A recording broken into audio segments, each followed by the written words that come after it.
des images de Christ, prêché au tabernacle Branham à Jeffersonville, Indiana, États-Unis d'Amérique du Nord, le 25 mai 1959.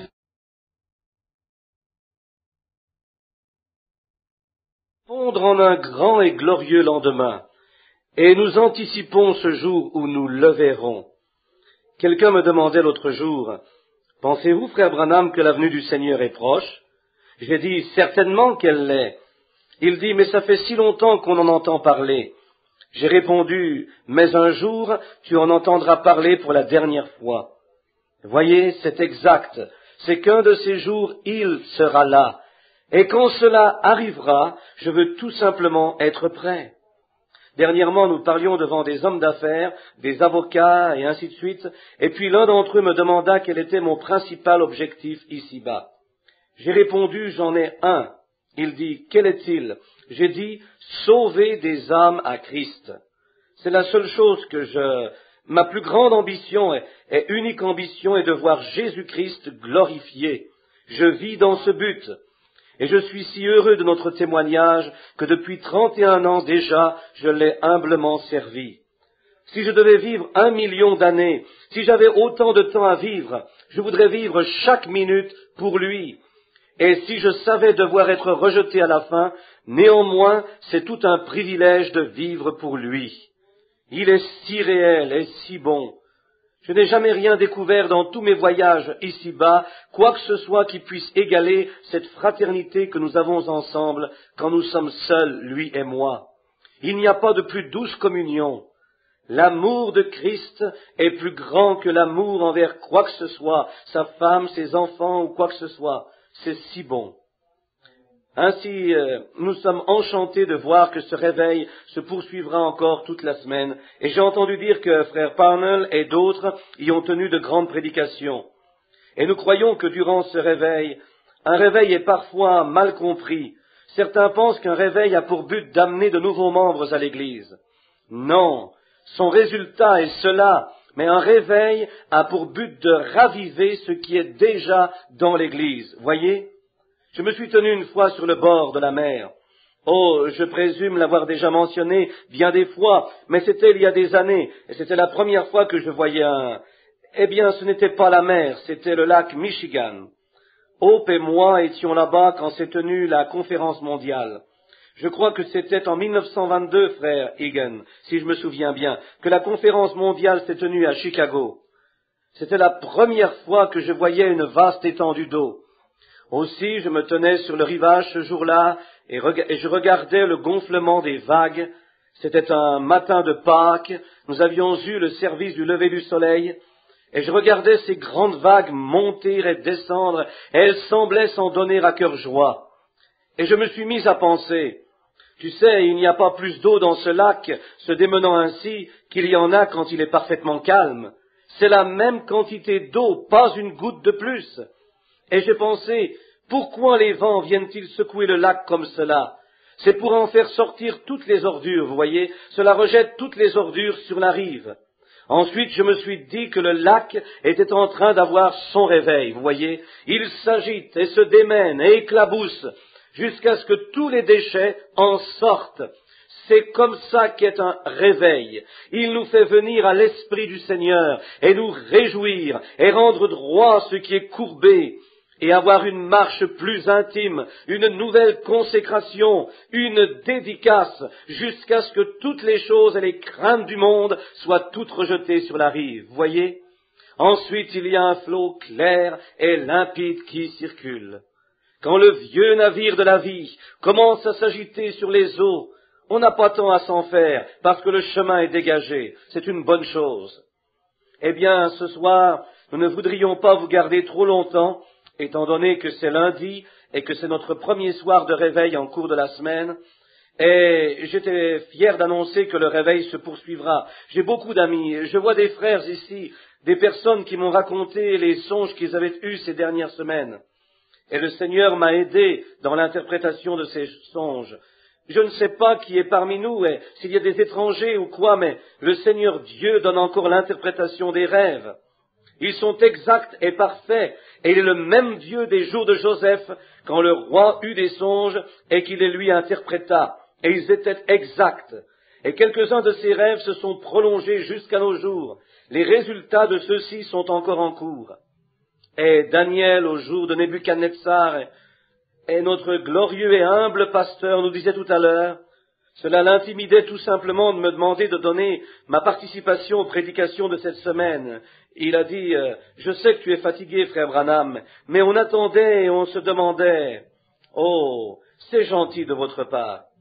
En passant, j'ai dû annuler les rencontres de Sydney en Australie parce qu'ils m'ont refusé le visa cette fois-ci, voyez, pour quitter les États à ce moment-ci. Une autre chose aussi, je ne pourrais y aller juste en ce temps-ci. Je ne sais pas quand je pourrais y aller, mais dès que je le pourrais. Mais je vais en profiter puisque l'on doit attendre un peu pour aller à Chicago, aux réunions de Chicago qui s'en viennent, car ils m'ont avisé de m'y rendre, mais étant donné que je ne savais pas quand je devais y être, j'étais supposé être aux îles Fidji où, m'a-t-on dit, il y avait beaucoup de gens rassemblés dans les îles, mais je n'y serai pas à cause des visas. Mais je le pourrai bientôt. Ils attendent simplement. Donc je serai à Chicago. Jean, connais-tu les dates des rencontres? Y a-t-il quelqu'un qui sait quand cela a lieu? Moi, je ne le sais pas du tout. J'ai simplement vu dans le Herald of Faith que ça commencera, je crois, aux environs du 4 ou du 5 de ce mois-ci ou quelque chose comme cela. Ou la semaine prochaine, dans à peu près une semaine 10 jours. Mes nerfs ont été mis à rudes épreuves. Aussi, je désire vos prières. Ce soir, j'ai choisi comme lecture de l'Écriture, si vous voulez suivre avec moi, dans Saint Jean, le 13e chapitre, une simple portion. Gardez vos Bibles proches, ceux qui aimeraient suivre avec moi pendant que nous lisons. Et tout de suite après le service de ce soir, il y aura une répétition d'un mariage ici. Aussitôt que l'on sera sorti, si nous nous dépêchons le plus possible, pas se ruer là, mais aussitôt que la place sera libre, ils pourront répéter une cérémonie de mariage. Et le mariage aura lieu ici demain soir. 2 de nos enfants de ce tabernacle vont se marier demain soir. Comme vous le savez tous, notre gentil frère David Woods mariera Marilyn Jeffries demain soir à ce tabernacle, juste avant les services. Aussi, ils vont répéter, ce sera un mariage officiel, un simple mariage officiel demain soir. Avant de lire sa parole, prions. Père Dieu, comme nous nous approchons avec révérence en ta présence, portant devant nous ce nom tout suffisant de Jésus, nous sommes certains que tu nous entendras, car il a dit, tout ce que vous demanderez au Père, en mon nom, je le ferai. Pour cette raison, en tant que chrétiens, nous venons avec assurance à ton trône de grâce, sachant ceci, que si nos cœurs ne nous condamnent pas, alors nous savons que ce que nous demandons nous est accordé par Dieu. Nous prions que nos vies te seront si satisfaisantes qu'à travers la confession de nos fautes et ta justice pour nous pardonner, que ce soir nos désirs seront accomplis. Et Seigneur, notre plus grand désir est de voir ta grande grâce être déversée sur nous pour nous pardonner nos péchés et pour guérir les malades qui sont au milieu de nous. Et que tu sauras nous parler par le moyen de la révélation ou de la prophétie ou par ce que tu désirerais dire à ton Église. Puissent nos cœurs être des réceptacles à ton esprit. Puissions-nous être à ce point connectés à la ligne principale ce soir que le Saint-Esprit pourra parler à nos cœurs pour en recevoir la gloire depuis sa présence. Maintenant, Seigneur, nous prions pour tous ceux qui sont malades et dans le besoin, car juste avant de m'avancer, notre secrétaire a déposé sur mon bureau une longue liste de noms de gens qui souffrent à travers cette nation, qui se meurent, des urgences écrites à l'encre rouge depuis ces 2 derniers jours seulement.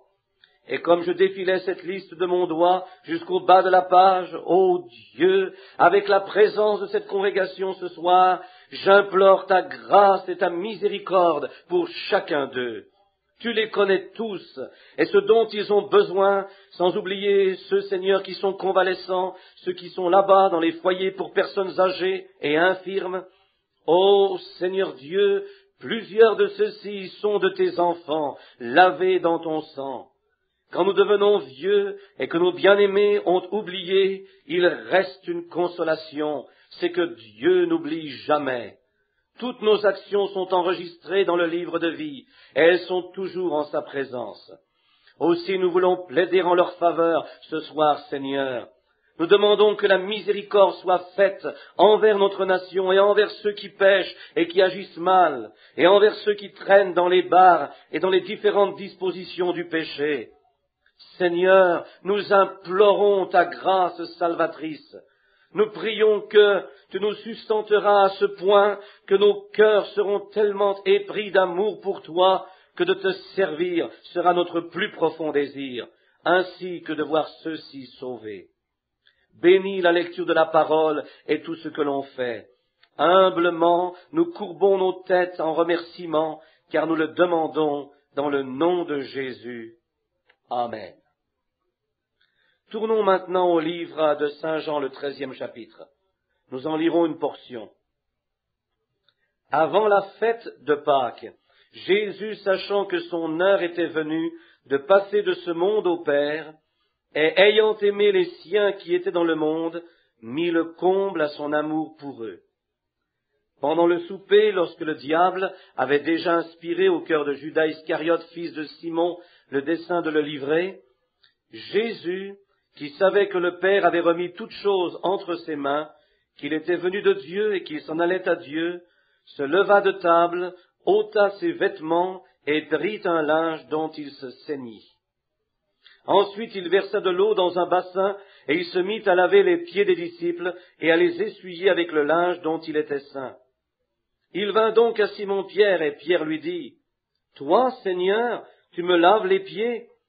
Jésus lui répondit, « Ce que je fais, tu ne le comprends pas maintenant, mais tu le comprendras bientôt. » Puisse le Seigneur ajouter ses bénédictions à la lecture de sa parole. Je voudrais prendre comme texte ce soir, juste pour un court temps, le sujet des images de Christ. Et comme sujet, qu'est-ce que ceci serait? Qu'est-ce qu'il faut pour être un chrétien?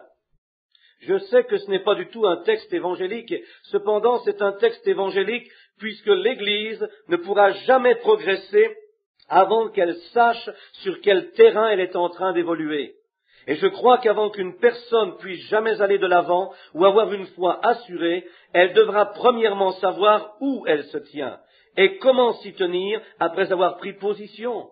Je crois que c'est essentiel, car vous ne pouvez pas plonger tête première avec foi dans quelque chose quand vous ne savez pas dans quoi vous plongez.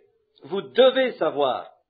Et si notre foi est bien établie et dans la bonne position, elle donne une constante satisfaction.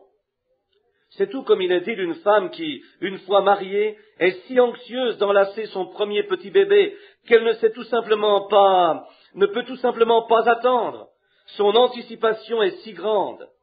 Mais derrière cela, il y a une crainte.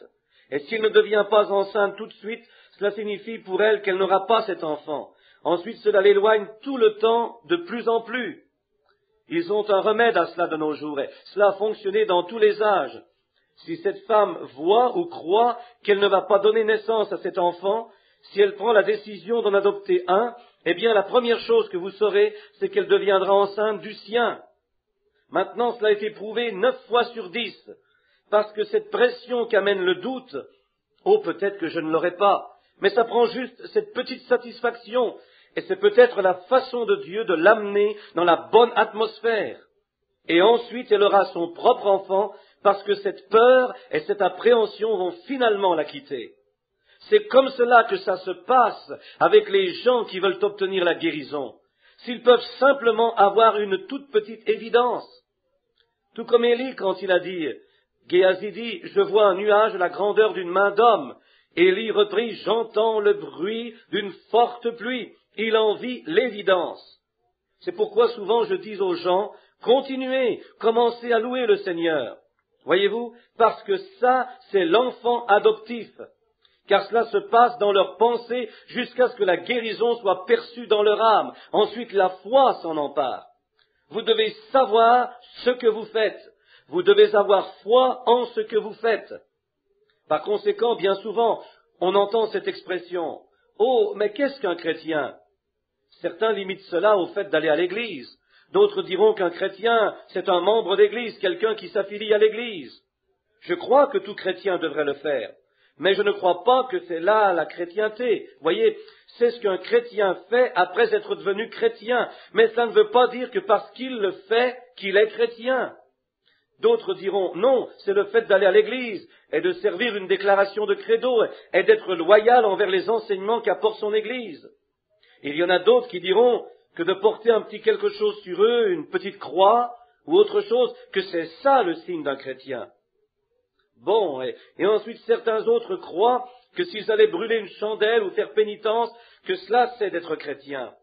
S'ils étaient simplement immergés dans l'eau, ou s'ils faisaient quelques sacrifices, ou donnaient des biens à l'église, ou aidaient le voisin, ou achetaient du charbon à la veuve, ou des souliers à l'orphelin, ce sont les actions qu'un chrétien devrait faire. Mais cela ne fait pas d'eux pour autant des chrétiens. D'autres diront encore que si vous placez une image de Christ dans votre automobile ou sur votre mur, que cela est le signe d'un chrétien. Eh bien, toutes ces choses sont très bien, mais je ne crois pas que le fait de porter une image fait de vous un chrétien. Je crois que d'être une image fait de vous un chrétien. Ce n'est pas ce que nous montrons de l'extérieur, c'est ce qui se passe à l'intérieur qui fait de nous ce que nous sommes. Donc, par conséquent, s'il est notre image, et que nous sommes à sa ressemblance et membres de son corps, nous devrions lui ressembler. Ensuite, nos vies devraient refléter l'image de Christ, pas en nous joignant à l'église ou en portant des crucifixes ou dans nos émotions, mais cela devrait être dans la présence vivante du Dieu vivant, se reflétant à travers nos vies. Il m'a été dit officiellement qu'avant l'époque des fournaises, qui enlèvent toute impureté de l'or, qui prend le fer de la pyrite ressemble tellement à l'or véritable qu'on l'a même surnommé l'or des fous. Et la façon dont ils extrayaient cela à l'extérieur, c'était en le martelant. Les Amérindiens avaient l'habitude de le faire. Et ce vieux Goldsmith utilisait aussi ce moyen. Le martelait, le tournait, le retournait, le martelait, jusqu'à ce que toutes les scories en soient sorties. Et la seule façon de savoir que ce n'était plus que de l'or, c'était quand le marteleur pouvait voir sa propre réflexion sur l'or. Celui qui le martelait pouvait se voir, au point de pouvoir presque se raser dans sa réflexion sur l'or qu'il martelait. Et quand le Saint-Esprit de Dieu commence à nous marteler de son marteau de l'Évangile, jusqu'à ce que toutes les choses du monde en soient extraites, et que nous pouvons refléter l'image du Seigneur Dieu, c'est là où je pense que nous devenons chrétiens. Car le mot chrétien signifie ressembler à Christ et le refléter. Maintenant, cela ne signifie pas que nous devons porter une longue barbe, comme les peintures des artistes nous le montrent, ni de laisser croître nos cheveux, comme les peintures des artistes nous le montrent, ou de porter une robe comme il en a porté une, car nous vivons en un autre jour. Nous n'avons pas à tout prix besoin de refléter son image physique, mais nous devons en nos âmes refléter son image esprit et sa manière de vivre. Je ne crois pas que la chrétienté consiste au fait de se joindre à des églises ou des credos. Je crois plutôt que c'est la réflexion de Jésus-Christ dans l'être humain, car nous sommes ses membres, les membres de son corps. Et l'Écriture dit que nous portons son image. Maintenant, quelle sorte d'image était-il ? Il n'est pas venu pour être un grand monsieur, bien qu'il l'eût été, mais il se présenta comme serviteur. Il n'est pas venu pour être servi, mais pour servir. Notre lecture de ce soir reflète ce qu'il était. C'est ce qui le rend grand à mes yeux. Étant le Dieu même de l'éternité, le Dieu même qui créa le ciel et la terre, toutefois, quand il vint, il prit la position la plus basse, la tâche la plus indésirable que quelqu'un puisse accomplir, en devenant un laveur de pieds, un laquais. Et de toutes les tâches rémunérées du monde oriental d'alors, le laveur de pieds était le moins bien payé de tous. En ces jours-là, les animaux passaient dans les allées, par les petits chemins qu'ils empruntaient, et le long des routes, l'odeur des animaux imprégnait les chemins, et la poussière se déposait sur leurs jambes et leurs pieds. Et c'était une terrible odeur. Et dès que quelqu'un venait en visiter un autre, il ne se serait pas présenté ainsi, car il avait pris la senteur des chemins et de la poussière que l'on retrouve près des étables. Donc la première chose qu'il faisait, Il avait une petite baraque ou une cabine de réception plutôt, et le plus mal payé de la place, comme le serait l'esclave, restait là à laver les pieds de cet arrivant.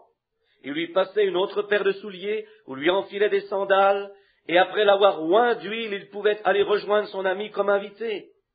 Il se serait senti déplacé d'entrer avec cette odeur de crottin sur les pieds, en sueur et ainsi de suite. Et ce décrotteur de pieds était le moins bien payé de tous les hommes. Et le Dieu du ciel s'humilia pour être le plus grand de tous, devint le plus petit d'entre tous. Quelle différence d'avec le soi-disant reflet chrétien d'aujourd'hui! Quelle différence, alors que le soi-disant chrétien veut être servi! Oh, il commence à croire qu'il est quelqu'un. Quelle différence il y a de le refléter! Il n'est jamais venu pour être servi, mais pour servir. Le plus grand parmi vous sera votre serviteur. Et nous pouvons voir que la tendance moderne de la chrétienté est « je suis quelqu'un d'important », alors que vous n'êtes rien. Comme c'est faux, ça ne devrait pas être ainsi. Nous sommes en train de refléter la chrétienté de la mauvaise façon. Dieu ne veut pas que nous le reflétions de cette manière-là. Nous chantons ce chant « être comme Jésus », mais quand on en arrive à devoir s'humilier et s'abaisser comme il l'a fait, alors là on trace une ligne. Et en ce faisant, les hommes se sont formés des dénominations pour pouvoir se séparer des autres, démontrant par là qu'ils n'ont pas le Saint-Esprit comme l'Écriture le dit. Ils se séparent. Nous appartenons à une certaine Église. C'est une plus grande Église, c'est une meilleure Église. Notre dénomination est une plus grande dénomination. Cela ne ressemble pas à Jésus. Cela ne reflète pas son amour et sa personnalité. Il est venu vers les plus démunis, les prostituées, les indigents, les bons à rien, et alla les trouver où ils étaient. C'est la vie chrétienne. C'est de cette façon que ça devrait se passer pour le refléter. Oh, je sais bien, les gens vont dire que ces jours-là sont passés, mais non, ils ne sont pas passés. Si Christ est encore Christ, si son esprit est encore le Saint-Esprit, si ce qui était en lui est en vous, cela vous fera aussi prendre cette position-là. Mais de nos jours, nous essayons de croire que nous sommes différents. Combien peu cela rejoint sa prière quand il pria « En ceci tous connaîtront que nous sommes ses disciples si nous avons de l'amour les uns pour les autres. » Mais plutôt que cela, nous luttons les uns contre les autres. Nous nous méprisons les uns les autres parce que l'on ne s'entend pas sur certains points. Et on se met à accuser tout le monde, voyez. Et malgré tout cela, prétendre être chrétien. Je connais des gens qui se disent remplis du Saint-Esprit, être coupables de tels comportements. Ils vont aller faire des déclarations réellement méchantes sur d'autres chrétiens alors qu'ils ne devraient pas faire ces choses. Maintenant, frères et sœurs, quand nous avons ce genre d'esprit, nous devrions aussi bien avouer que nous ne sommes pas encore chrétiens. Peu importe combien nous le confessons, c'est ce que nous possédons qui compte. Nous ne pouvons pas être chrétiens et ne pas aimer tout le monde. Nous pouvons être en désaccord avec les gens, mais Jésus ne s'est pas élevé en disant « Je vous ai tous entendus, vous les pharisiens, et vous êtes tous bons pour l'enfer, et vous n'avez aucune chance à cause de ceci ou de cela, ou parce que vous êtes pharisiens. » Mais il alla vers eux et il les servit et il les aida. Il fit tout ce qu'il pouvait pour les aider. Mais aujourd'hui, leur éducation et leur carte de membre, ainsi que leurs attachements aux choses du monde, ont bousculé l'Église à tel point que le côté intellectuel a pris la place du spirituel. Vous ne pouvez accéder à Dieu que par l'Esprit. Il n'y a qu'une façon à l'homme de parvenir à Dieu, et c'est par le Saint-Esprit. Il a dit, nul ne peut venir à moi si le Père ne l'attire premièrement. Ce n'est rien de plus que la vérité chrétienne. Ce soir, nous devrions faire l'inventaire de ces choses dans notre cœur et en faire le compte. Pensons à ceci. Oh, certains d'entre nous pensent tout savoir. Il y en a une autre catégorie qui dit, maintenant, attendez. Ils aiment qu'on les appelle docteurs et saints-pères et ainsi de suite. Mais en sachant tout ceci, même si vous avez toute la connaissance, cela ne vous profitera à rien, à moins que vous n'ayez un esprit d'amour en vous. La Bible a dit, quand j'aurai toute la connaissance, si je n'ai pas la charité, je ne suis rien. Et à quoi bon notre connaissance si l'on dit, Je n'irai pas à un réveil comme celui-là, parce que ces gens-là ne sont pas éduqués, je ne m'associerai pas avec eux. Qu'importe s'ils ne savent pas leur ABC, s'ils connaissent Christ. Vous ne pouvez jamais être si médiocre. Puisse Dieu toujours garder cet esprit en moi. Peu importe combien bas ce qu'il croit, ce qu'il ne croit pas, de quel credo, couleur ou quoi, je veux lui tendre une main secourable. Certainement, je veux cet esprit en moi. Je ne voudrais pas en arriver à penser que je suis meilleur qu'un autre, me bomber le torse et dire « tout le monde se lève quand j'arrive » ou « j'ai la plus grande campagne de toutes ». Qui suis-je après tout? Mais de l'argile dont Dieu m'a fait. Je veux m'humilier jusqu'à ce que sa vie se reflète en moi. Puissent tous les chrétiens se sentir ainsi. La connaissance ne nous mène nulle part. Par exemple, supposons une cage pleine de canaris. Disons que la cage a la dimension de ce tabernacle, et qu'un petit canari survolant la cage dise « Messieurs, je voudrais vous dire quelque chose. Il arrive que je suis juste un tout petit peu supérieur à vous tous. Voyez, je suis un canari qui connaît tous des êtres humains. Oh, je peux expliquer tout cela de long en large. J'ai vu les dames dans leur maison, j'ai vu les enfants jouer, je sais tout les concernant. Maintenant, vous tous, écoutez-moi. » Et tandis qu'il est en train de se gonfler la cervelle, un universitaire du collège de Princeton entre, doté d'un prestigieux sens du langage, et il commence à tenir une conversation avec ce petit canari, utilisant les mots les plus sophistiqués et parlant à ce petit oiseau canari. Je présume que le petit oiseau ait tourné sa tête de côté, qu'il ait écouté attentivement, mais il ne sait pas du tout de quoi il parle. Bien qu'il puisse l'entendre, bien qu'il puisse le voir, mais à quoi sert sa connaissance? À rien, parce qu'il ne comprend pas de quoi parle l'homme. Pourquoi? Parce qu'il a un cerveau de canari. Il n'a pas un cerveau d'humain. Il comprend seulement comme les canaris comprennent. Et c'est comme cela qu'est l'être humain.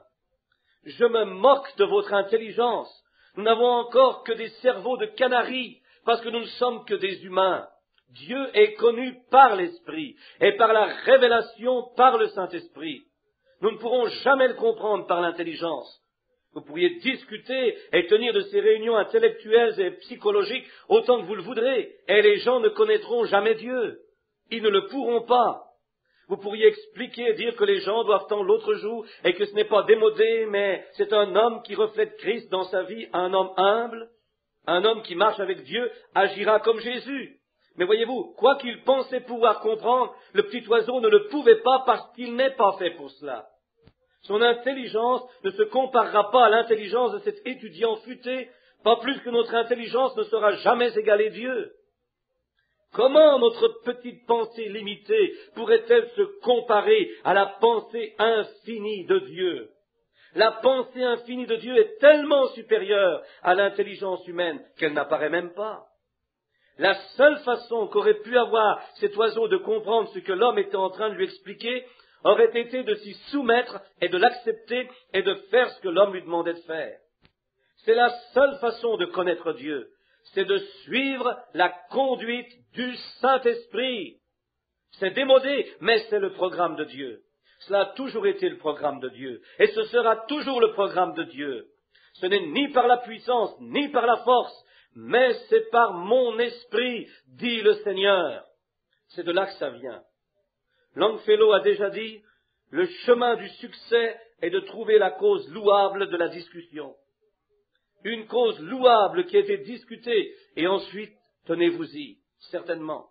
Un sujet a été discuté, bien que rejeté par la science, mais ce sujet est digne d'attention, alors tenez-vous-y. Savez-vous qu'en 1872, l'Association médicale des États-Unis n'a plus accepté les baignoires? Ils ont dit qu'elles étaient absolument malsaines et qu'elles propageaient les maladies. Les baignoires, ils ont finalement compris. Et cet évangile démodé dont nous parlons, lavé dans le sang de l'agneau, ça peut sembler démodé, mais ils devront y venir tôt ou tard. C'est une cause digne d'attention. Tenez-vous-y de toutes vos forces. C'est un lavage par le sang qui purifie entièrement un homme.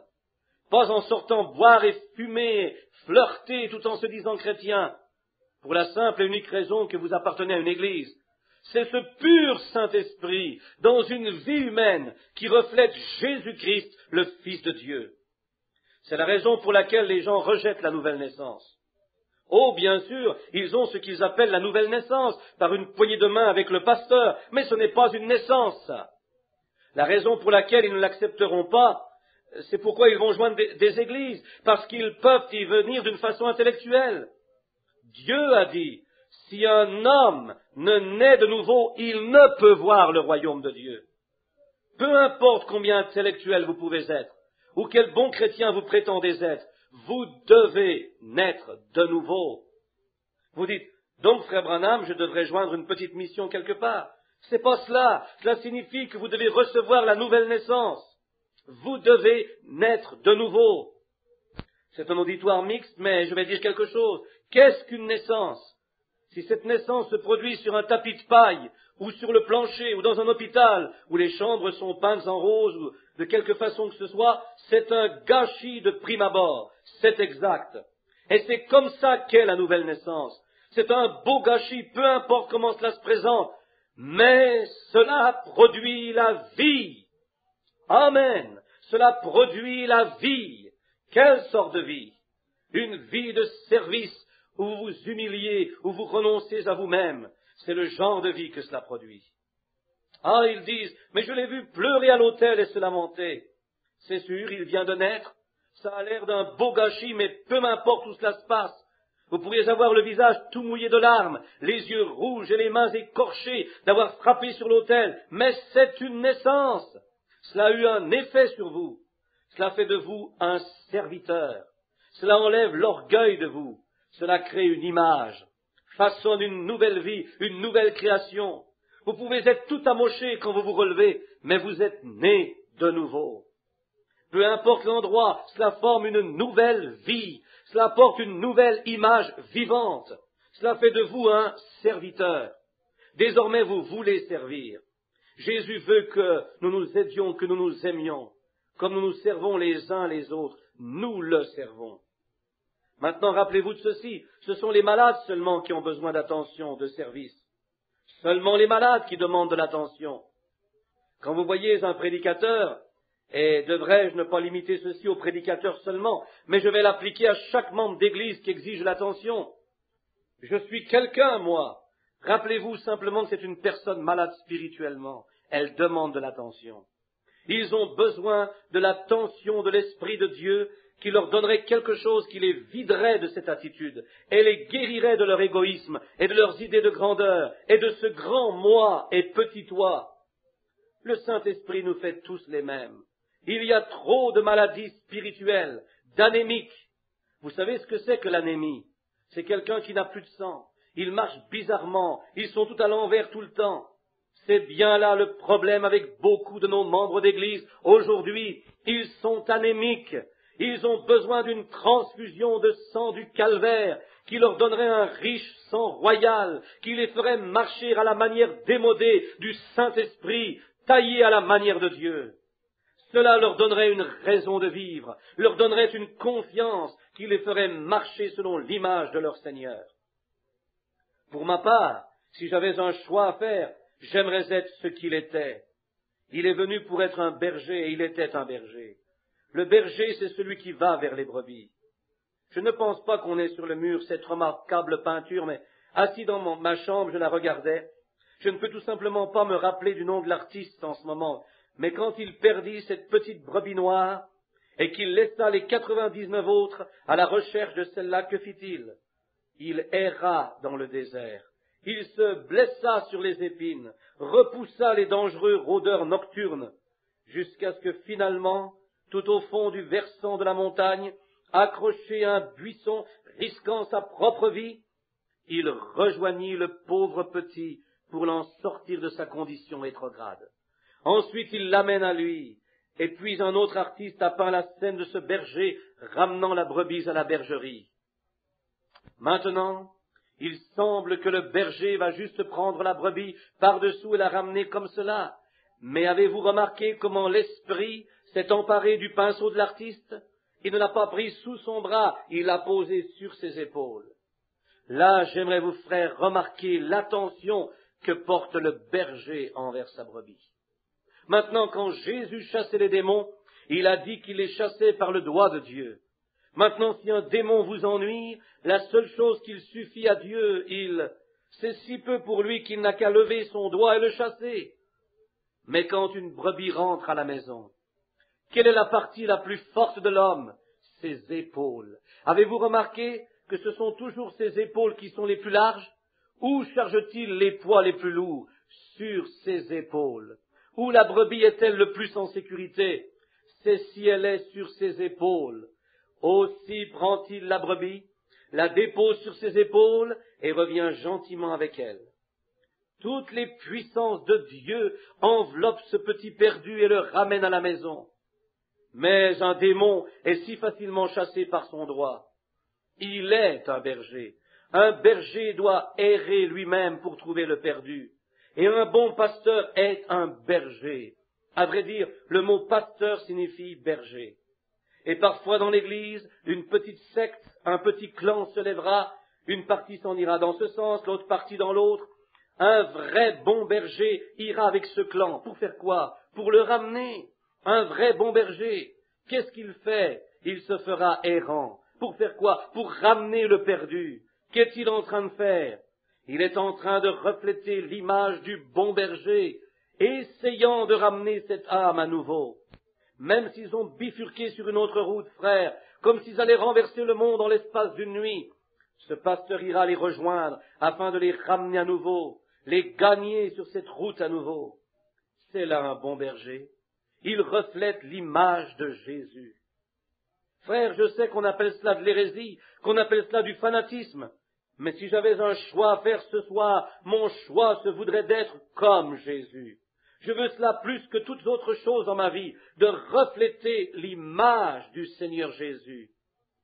Ma vie, après demain soir, après le mariage, je m'en irai au désert. Je compte y aller parce que, tout au fond de mon âme, je sens que j'ai besoin d'une marche étroite avec Dieu, plus que ce que je ne veux pas simplement marcher. J'essaye de bien marcher devant lui, mais je veux avoir une marche plus étroite avec lui. Tandis que le tabernacle Branham a un réveil, j'en veux un pour moi-même. Je ne veux pas que cela n'arrive qu'ici, je veux que cela se passe en moi. Je veux une marche plus intime. Je veux plus du Saint-Esprit en moi pour refléter Christ en moi. Je veux être comme lui. Je sais que tout véritable chrétien veut être comme lui. C'est le désir de mon cœur d'être comme Jésus. Je veux qu'il soit il est l'exemple de ce que je veux être. Voyez-vous, ça prendra le Saint-Esprit pour faire cela. C'est la seule chose qui peut le faire. Les séminaires ne m'intéressent pas plus que ce que quelqu'un peut me dire, pas plus que d'embrasser un crucifix et le placer sur mon cœur en invoquant les morts. Je ne suis intéressé qu'à une seule chose, c'est d'avoir plus du Saint-Esprit pour prendre le dessus sur William Branham. Je ne suis pas intéressé à joindre une plus grande église que celle à laquelle j'appartiens. J'appartiens à la vraie église du Dieu vivant. Le premier-né, je suis né en elle, et je veux plus du Saint-Esprit dans ma vie pour refléter Christ que j'aime. Peu m'importe le niveau ou l'élévation que je dois atteindre pour y arriver. Peu m'importe si je dois venir ici ou aller ailleurs, être appelé fanatique, exalté. Quoi qu'il en soit, je veux plus de sa vie pour la refléter. Ce n'est pas le niveau que je dois atteindre qui m'intéresse, mais je suis intéressé dans le Saint-Esprit afin d'être plus le serviteur qu'il était. Il était le serviteur du Seigneur. Il n'est jamais venu pour être servi ou pour que l'on s'occupe de lui. Il ne lui est jamais arrivé d'être servi, mais pour servir. Il prit la place d'un serviteur. Si le roi du ciel a pu faire cela, et que nous sommes les membres de son corps, faisons tous de même. Non pas être différents, mais humilions-nous en sa présence.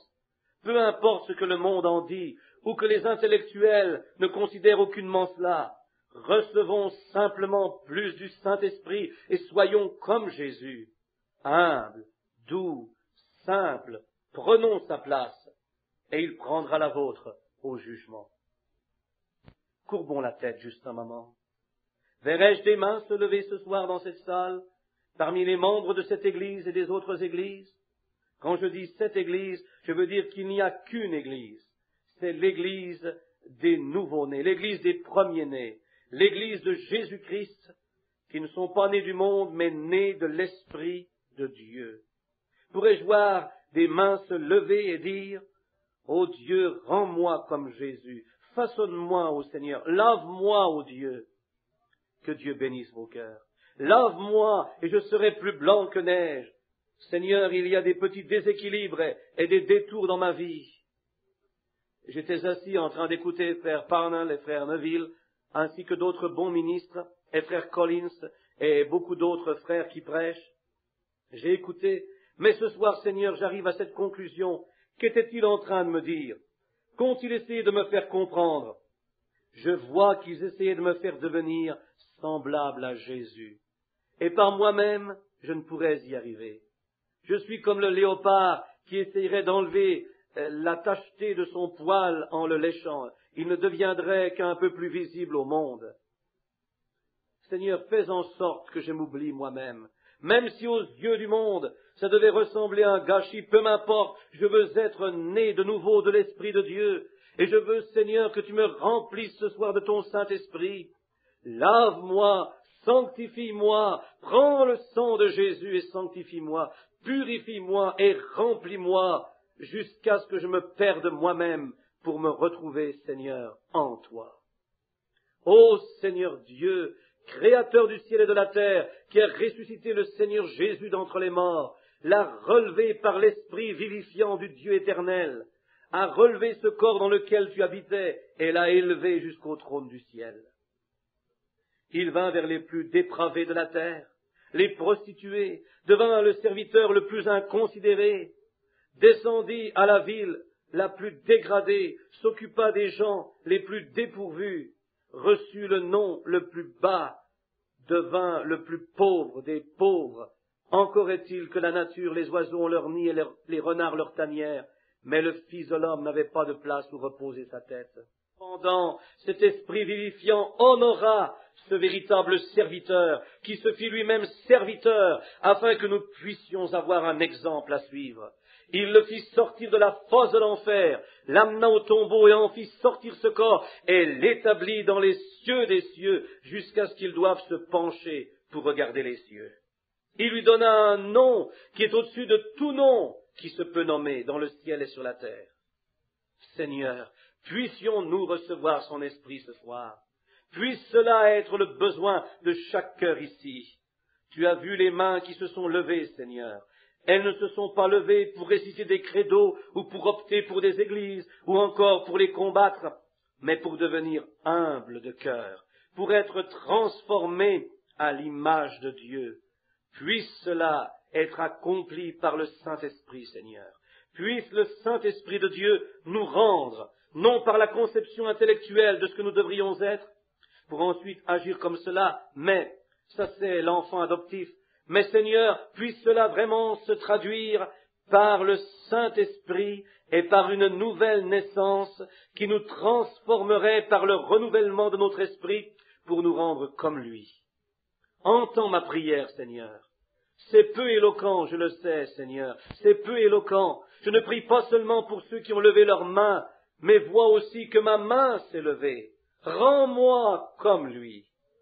Dieu, peu importe ce que tu devras me faire, à quel niveau je devrais m'élever, rends-moi comme lui.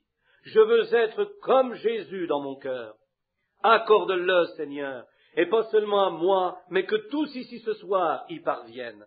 Accorde-le, Père, car nous le demandons au nom de Jésus. Amen. L'adhésion à l'Église est très bien. Je n'ai rien contre cela ou pour ces choses-là. Mes frères, être chrétien signifie être semblable à l'image de Christ. Nous voulons être des images vivantes. Non pas porter une image, mais être une image du Seigneur Jésus. Maintenant, j'aimerais que vous m'aidiez à chanter un petit chant. Je ne pense pas que je peux le chanter, mais je suis certain que tous vous le pouvez. Aidez-moi. Être comme Jésus. Combien l'ont déjà entendu? Je sais que nous voulons tous être de cette façon. Aussi chantons-lui ce chant. Je suis conscient que le grand Saint-Esprit est ici. On ne pourrait se cacher. David a dit, si je me couche au séjour des morts, t'y voilà. Il se trouvera partout, aussi est-il ici ce soir. Il connaît tout mouvement, toute action, tout ce que nous faisons, chaque regard, chaque pensée, il sait tout cela. Ne le croyez-vous pas? Aussi, être comme Jésus, sur terre il me tarde d'être comme lui, à travers le voyage à la vie, de la terre à la gloire, je ne demande qu'à être comme lui. N'aimez-vous pas cela? À la grange de Bethléem survint un étranger. Sur terre il me tarde d'être comme lui. À travers le voyage de la vie, de la terre à la gloire, je ne demande qu'à être comme lui.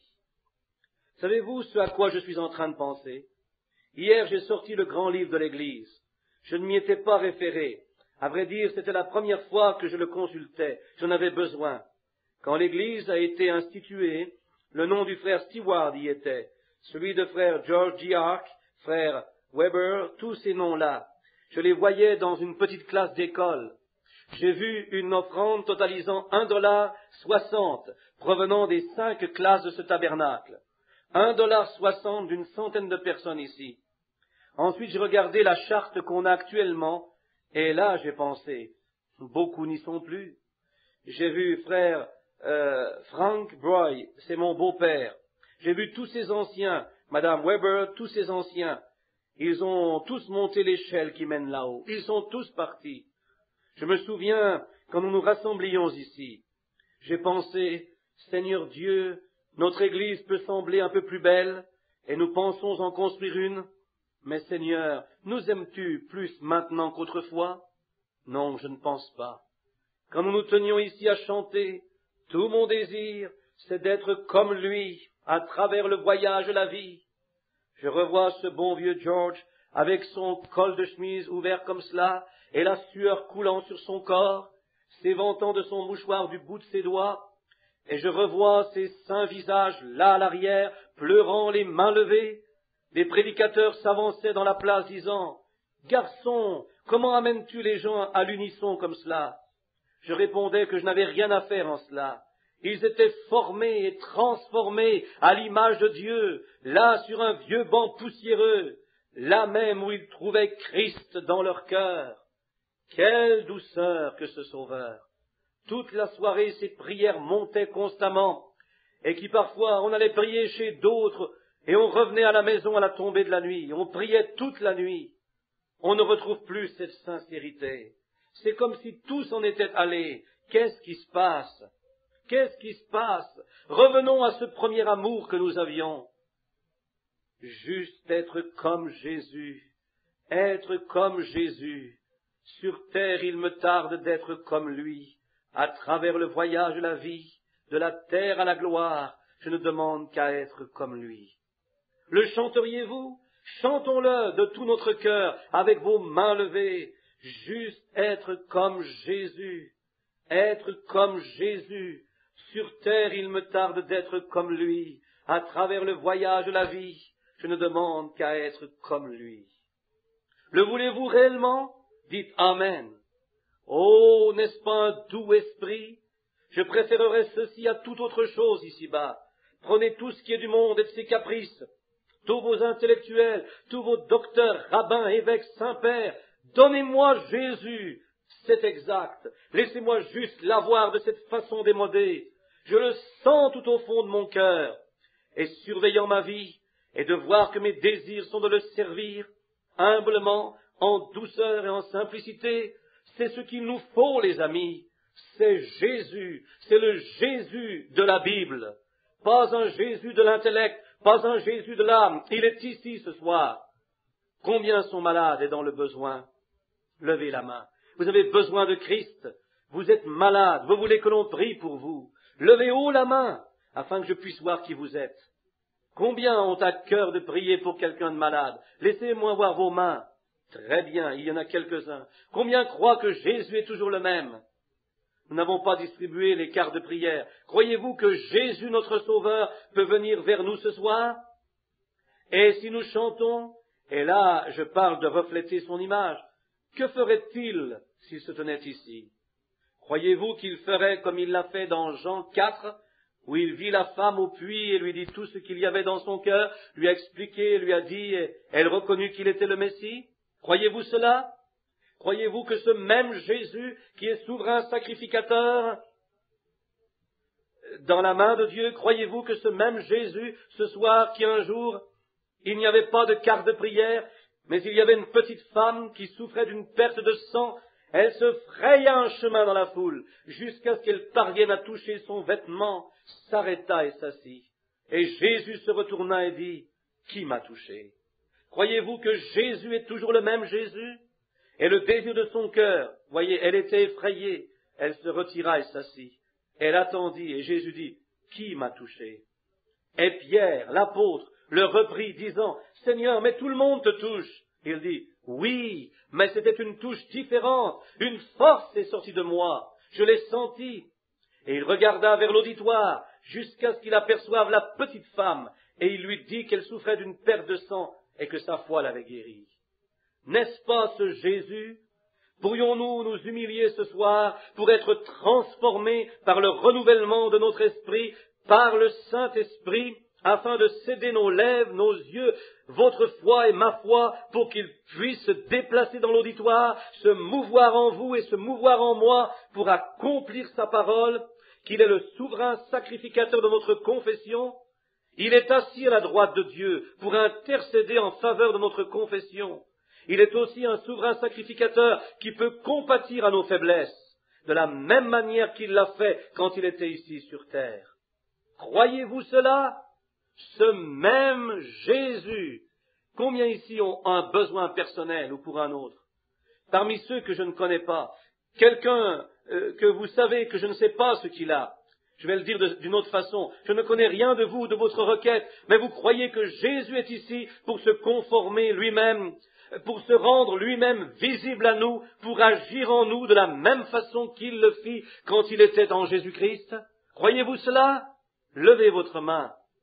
Tous ceux maintenant qui savent que je ne les connais pas, je ne vous connais pas, eh bien, voyons, nous pouvons nous concentrer en premier.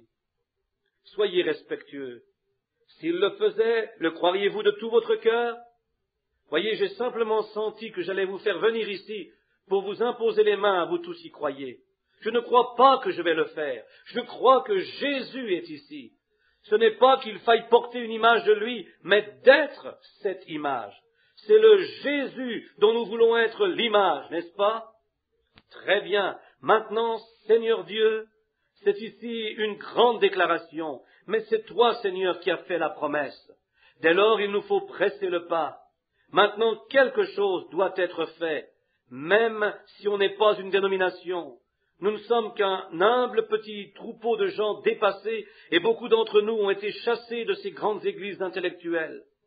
Si on y allait, on ne pourrait pas être aussi bien vêtus qu'eux, et autre chose, si on se lèverait sous l'effet de la bénédiction de l'Esprit en disant Amen, comme il est dit dans les Écritures, on se ferait expulser tout de suite. Et beaucoup ne seraient pas acceptés. Quelques-uns à cause de leur couleur, quelques-uns à cause de leur credo, quelques-uns parce qu'ils t'aiment tellement et qu'ils ont reçu l'Esprit. Ils sont morts aux choses du monde et sont nés de nouveau. Mais ils ont reçu une nouvelle vie, une vie de serviteur. Mais nous sommes rassemblés ici, Seigneur, sous ce petit toit que tu nous as donné et que nous apprécions. Maintenant, Seigneur, qu'il soit connu que tu es Christ le même, et que ce grand celui dont nous parlons est ici présent pour se rendre manifeste et refaire ce qu'il a fait quand il était ici sur terre. Accorde-le, Père, afin qu'il puisse voir et croire, car je le demande au nom de Jésus. Amen. Croyez-vous que vous obtenez ce que vous demandez? Qu'est-ce que la foi? La foi est véridique. La foi est quelque chose que vous reconnaissez comme positif. La foi n'est pas quelque chose que vous supposez. La foi est ce que vous savez. Quelque chose qui s'est ancré dans votre âme. Je désirerais que ceux qui ne me connaissent pas et que je ne connais pas et qui ont une requête, un désir, lèvent la main à nouveau. J'aimerais juste avoir une idée d'ensemble. Toute personne ici que je ne connais pas. Très bien, il y en a partout. Je n'aime pas m'adresser à des gens que je connais, parce que quelqu'un pourrait dire « il les connaît ». Mais il y a beaucoup de mains qui se sont levées que je ne connais pas. Donc, si le Seigneur Jésus voulait l'accorder, le reste d'entre vous croirait-il de tout leur cœur et accepterait-il leur guérison et quoi que ce soit d'autre? S'il vous plaît, que nos cœurs demeurent en prière. Jésus enlève tous mes doutes. Et quoi? Jésus ne peut douter. Si nous sommes à son image, nous croyons. Il crut Dieu. Il vint faire la volonté de Dieu. Il ne se souciait pas de ce que les hommes disaient ou de ce que quiconque disait. Il vint faire une chose, être un serviteur pour son Père. Et son Père habitait en lui. Nous sommes venus pour être les serviteurs de Dieu. Le Saint-Esprit habite en nous. Nous voulons le servir. Je vais me concentrer sur une femme de couleur assise tout juste là. Je pense qu'elle a levé la main, comme quoi je ne la connais pas. Les deux femmes là-bas. Très bien. Ni l'une ni l'autre de ces dames ne me connaît. Et je ne les connais pas non plus. Si c'est juste lever la main en signe que je ne vous connais pas. Levez la main. Très bien. Très bien. Nous sommes étrangers l'un à l'autre. Dans l'écriture dont on a parlé, et c'est la raison pour laquelle j'ai remarqué, vous êtes des gens de couleur, voyez. Il y eut une femme une fois dans la Bible. Au 4e chapitre de Saint Jean, Jésus vint au puits où se trouvait une femme samaritaine. Elle était de race différente. Et Jésus lui parla juste quelques instants, le temps de trouver en elle ce qui n'allait pas, et lui dit ce qu'il en était. Et quand il lui eut parlé de son problème, elle dit, « Seigneur, je vois que tu es un prophète. » Maintenant nous savons que quand le Messie viendra, il nous dira ces choses. Mais il ne comprenait pas qui il était. Eh bien, lui dit-elle, « Qui es-tu » Jésus répondit, « Je le suis, moi qui te parle. » Elle s'enfuit à la ville d'où elle était venue et dit, « Venez voir un homme qui m'a dit les choses que j'ai faites, qui m'a dit ce qui n'allait pas, n'est-ce pas le Messie ?» Vous, mesdames, avez-vous déjà lu cela? Certainement. Saint Jean, le 4e chapitre. Eh bien, si Jésus est le même hier, aujourd'hui et éternellement, et que vous vous tenez à 20 mètres d'ici, vous êtes assises plutôt, croyez-vous que ce même Jésus, parlant entre nous deux, pourrait me révéler ce que vous désirez depuis ici? Si je vous ai dit la vérité, cette Bible étant vraie, il peut le faire, n'est-ce pas? S'il le faisait, vous le croiriez? La femme du bout, regardant vers moi de cette façon, souffre de maux de dos dont elle veut être guérie. C'est exactement cela, si c'est juste lever la main, la dame là-bas. Maintenant, qu'en est-il de vous, madame? Croyez-vous aussi? Je crois que vous avez dit être aussi une pure étrangère pour moi, la dame à côté. Vous avez un trouble à la tête, et vous avez un problème de la peau aussi. Si c'est juste lever votre main. Maintenant, retournez à la maison, vous êtes guéris toutes les deux, votre foi vous a guéris. Croyez-vous que Jésus est ici ce soir? Qu'en est-il des autres ici dans la salle? Croyez! Voici une femme assise ici et priant. Elle est une combattante, je la connais, mais je n'y peux rien car cette lumière est au-dessus d'elle. C'est Madame Bruce. Maintenant, Madame Bruce, je ne sais rien de ce qui ne va pas avec vous. Vous avez déjà été guérie d'un cancer, mais juste là, cette porte où je vous avais vu la première fois, vous tenant à cette porte, le Saint-Esprit m'avait dit quelque chose que seul vous et votre médecin saviez. C'est juste, n'est-ce pas? Croyez-vous qu'il peut me dire ce qui ne va pas cette fois-ci? Je vous connais, mais je ne sais pas ce qui ne va pas. J'en ai aucune idée, car vous avez été guéri d'un cancer. Mais je n'y peux rien. Cette lumière se tient au-dessus de vous. Elle se tient juste là. Maintenant, je vois apparaître quelqu'un. Ce n'est pas vous. C'est pour quelqu'un qui a le cancer. C'est tout à fait juste. Aussi, je vois une femme ou quelque chose. Elle est une pécheresse ou une habitude quelconque de boire ou quelque chose. Et vous avez 2 mouchoirs sur vous afin que j'impose les mains dessus pour leur délivrance. C'est ainsi dit le Seigneur. C'est tout à fait juste. Maintenant, vous êtes le juge. Est-ce exact? Si c'est exact, levez votre main. Quelqu'un là au fond que je ne connais pas. Levez la main. Quelqu'un que je ne connais pas. Ici. Voilà ce que c'est. Levez la main. À nouveau là dans le coin. Il y a 4 ou 5 femmes d'assises là. Croyez-vous que je sois son serviteur? Croyez-vous que ce que vous voyez est opéré par l'Esprit de Dieu? Vous le croyez? Si vous pouvez croire. La femme qui est assise et qui me regarde, celle qui porte un petit chapeau, des lunettes, des pendants blancs, oui, ce n'est pas pour vous-même, c'est pour quelqu'un d'autre. Et ils sont dans une condition sérieuse. C'est une hémorragie interne. Ils sont à l'hôpital. Cet hôpital est à New Albany. C'est la vérité. Ainsi dit le Saint-Esprit. La jeune femme, vous avez levé la main, la femme de l'autre côté, me regardant comme cela. Vous me croyez? Vous avez un désir à cœur. Croyez-vous que Dieu peut me le révéler? Très bien. Vous aussi, vous priez pour quelqu'un d'autre, quelqu'un qui a une cataracte aux yeux. Vous craignez qu'elle ne devienne aveugle, c'est vrai. Maintenant, si vous croyez pour elle, elle ne deviendra pas aveugle. Si vous croyez. La femme tout au fond de la rangée derrière elle, la femme a levé sa main. Vous souffrez d'une condition nerveuse, c'est juste. Votre nervosité se situe au niveau de votre gorge. C'est exact, n'est-ce pas? Levez la main si ces choses sont ainsi. Vous, la femme là à qui je parle, très bien. Ai-je dit juste? Quelle était l'autre femme? Vous. Vous avez aussi levé votre main, sœur, là-bas. Levez la main, là, la personne qui est âgée. Très bien. Vous avez le rhumatisme pour lequel vous voudriez que l'on prie. C'est juste, n'est-ce pas? Levez la main. Vous croyez? Quelqu'un à l'arrière de l'église. Croyez. Ayez foi. Je vois une femme qui me regarde fixement entre deux autres femmes juste là. Elle tient son doigt sur sa bouche. Elle est due pour une opération de l'appendice. C'est la stricte vérité. Si c'est juste, levez la main, madame. La voilà. Croyez-vous? Qu'est-ce que c'est? C'est Jésus-Christ, le Fils de Dieu.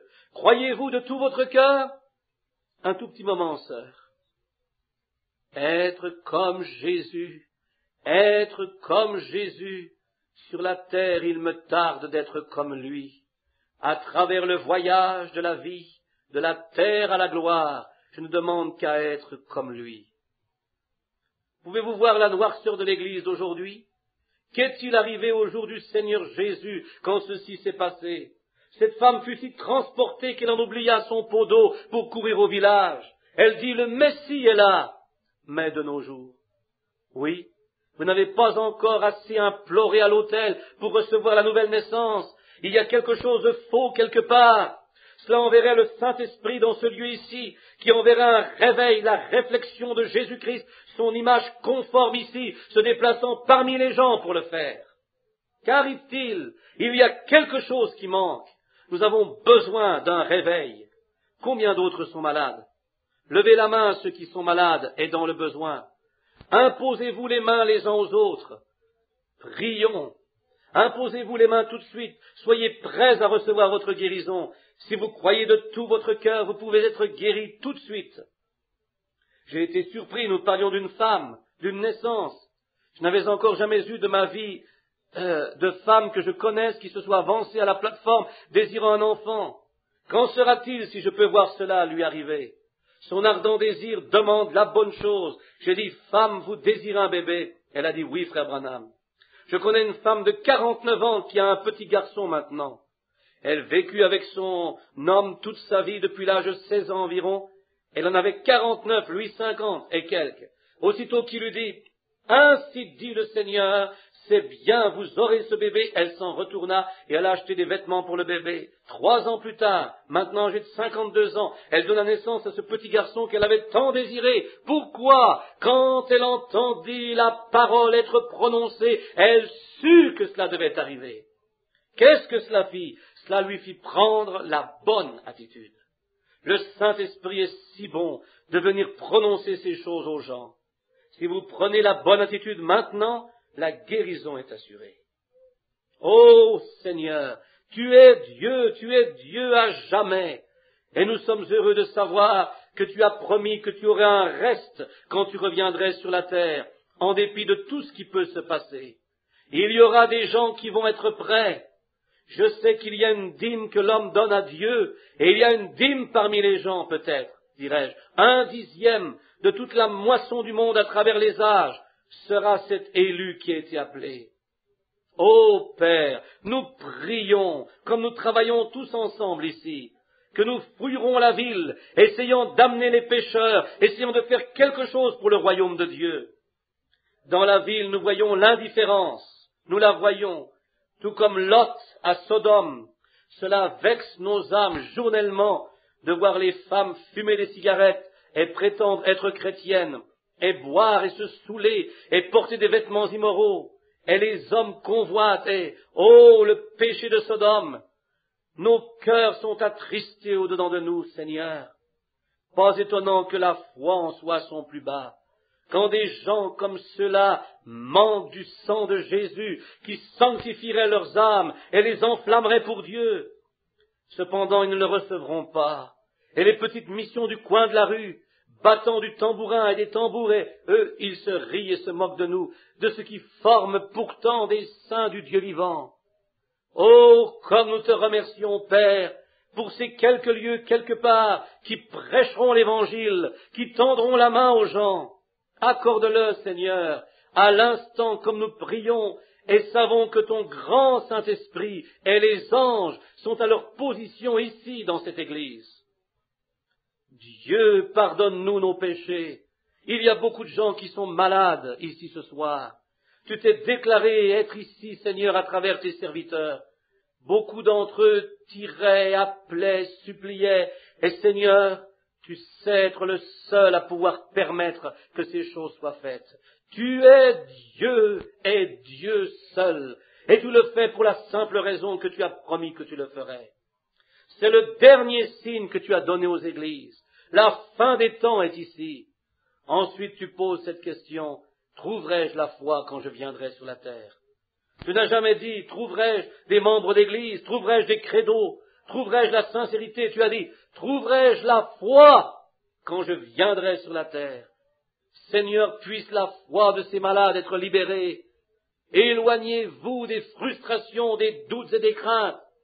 Puisse leur foi être libérée à l'instant. Et s'ils se servent de leur foi, la maladie devra abandonner son emprise. Le diable renoncera à son espérance et ils seront rendus libres par la puissance du Dieu Tout-Puissant. Puisse le Saint-Esprit sonder chaque cœur, baptiser chaque âme et guérir tous ceux qui sont en ta divine présence. Accorde-le, Seigneur, car en ceci je demande que le diable se retire de chaque personne ici qui est tourmentée. Dans le nom de Jésus-Christ, Satan, retire-toi de ces gens. En tant que serviteur de Dieu, j'implore pour eux, demandant que la miséricorde leur soit accordée. Amen. Combien croient de tout leur cœur, avec tout ce qui est en eux, que Jésus-Christ est en train de se refléter sur la terre parmi son peuple? L'aimez-vous?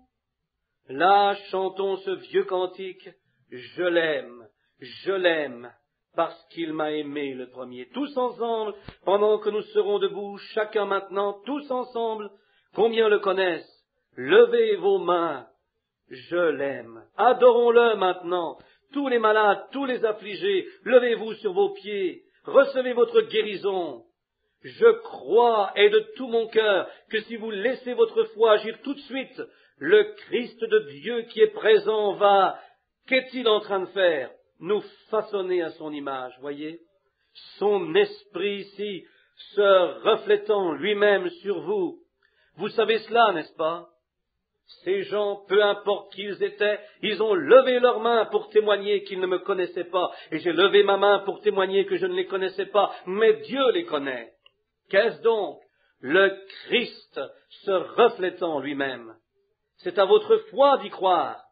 C'est ma foi, à travers un ministère qu'il m'a confirmé par un ange, dont la photographie que vous voyez est exposée dans la salle des arts religieux et connue dans le monde entier.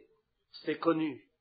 La colonne de feu qui conduisit les enfants d'Israël, quand il fut fait chair, il était dans une forme appelée le Fils de Dieu. Il dit, je viens de Dieu et je retourne à Dieu. Après sa mort, son ensevelissement et sa résurrection, Paul le rencontra sur le chemin de Damas, dans la forme d'une colonne de feu et d'une lumière qui le rendit aveugle. Paul dit, qui es-tu, Seigneur? Il répondit, je suis Jésus. Il te serait dur de regimber contre les aiguillons. Jésus dit encore un peu de temps et le monde, cosmos, l'ordre du monde, les membres d'église, ainsi de suite, ne me verront plus, mais vous me verrez, car je, pronom personnel, le même Jésus, serai avec vous et même en vous jusqu'à la fin du monde. Et les œuvres que je fais, vous les ferez aussi. De plus grandes ferez-vous, car je m'en vais au Père. Amen. Oh, je l'aime, parce qu'il m'a aimé le premier et a acquis mon salut sur le bois du calvaire.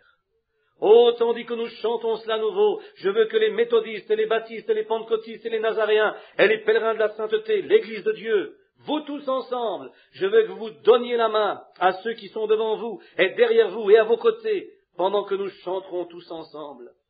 Je l'aime parce qu'il m'a aimé le premier et a acquis mon salut sur le bois du calvaire.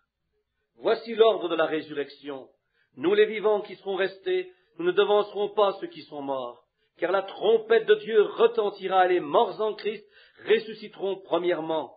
Nous les vivants qui serons restés, nous serons enlevés avec eux, pour se rencontrer tous ensemble. Avant de le rencontrer, nous nous rencontrerons avant que nous le rencontrions. Serons tous ensemble enlevés sur des nuées avec lui, avec eux, à la rencontre du Seigneur dans les airs, tous ensemble. Donc saluons-nous les uns les autres, donnons-nous la main, saluons-le maintenant. Je l'aime, parce qu'il m'a aimé le premier et a acquis mon salut sur le bois du calvaire. Une jeune femme est sortie de la ligne, est venue s'agenouiller à l'autel sanglotant et pleurant. Y en aurait-il d'autres ici qui sentent la même conviction, qui aimeraient s'agenouiller avec elle? Il nous ferait plaisir que vous veniez ici et preniez une place. Que Dieu te bénisse, frère. Quelqu'un d'autre voudrait venir? C'est bien. Je l'aime parce qu'il m'a aimé le premier et a acquis mon salut sur le bois du calvaire. Oh, n'est-il pas merveilleux? Cher Seigneur, tu connais cette jeune femme, moi pas. Mais il est une chose étrange qui l'a frappée tout à l'heure, qui a fait qu'elle est sortie de l'auditoire sans la persuasion d'aucun. C'était toi, Seigneur. Elle s'est agenouillée à l'autel, pendant que les bien-aimés sont à ses côtés avec leurs bras autour d'elle, demandant pour elle la miséricorde et la conduite et la force spirituelle. Qu'il en soit ainsi, Seigneur. Il est écrit, qu'il en soit ainsi. Tu ne retiendras aucune bonne chose pour ceux qui marchent droitement avec toi. Tes promesses sont oui et amen à tous ceux qui t'aiment et qui te suivront. Puisse la jeune femme savoir définitivement ce soir qu'il n'y a rien dans le ciel qui soit promis dans la parole de Dieu, que Dieu ne soit plus que désireux de déverser directement à son cœur à cette heure même. Puisse-t-il y avoir une telle portion satisfaisante qui lui soit donnée pendant qu'elle est agenouillée, inclinée à l'autel. Puisse le Saint-Esprit lui donner ces choses souhaitables à son cœur. Accorde-le, Seigneur, car nous le demandons au nom de Jésus. Tandis que ces personnes se consacrent au Seigneur, tandis que l'Esprit se meut dans la salle, pourriez-vous rester tranquille juste un instant? Le pasteur s'occupe de ceux qui sont à l'autel. Restons en prière juste un moment. Il les accompagne. Chantons pendant qu'il parle à chacun d'eux. Courbons la tête afin de prier.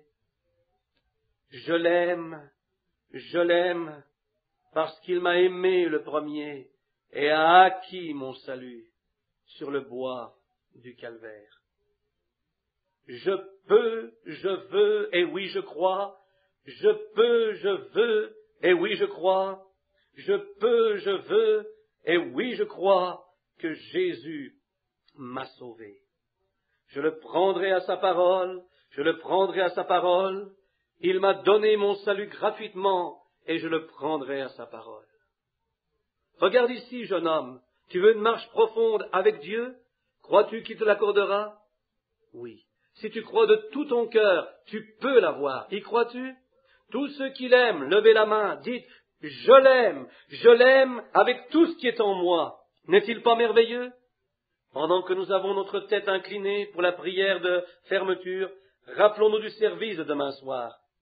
Je vais vous demander, si vous le voulez, aussi vite que possible, chacun de ceux qui ont levé la main pour son salut, une marche plus étroite, de croire que vous l'avez.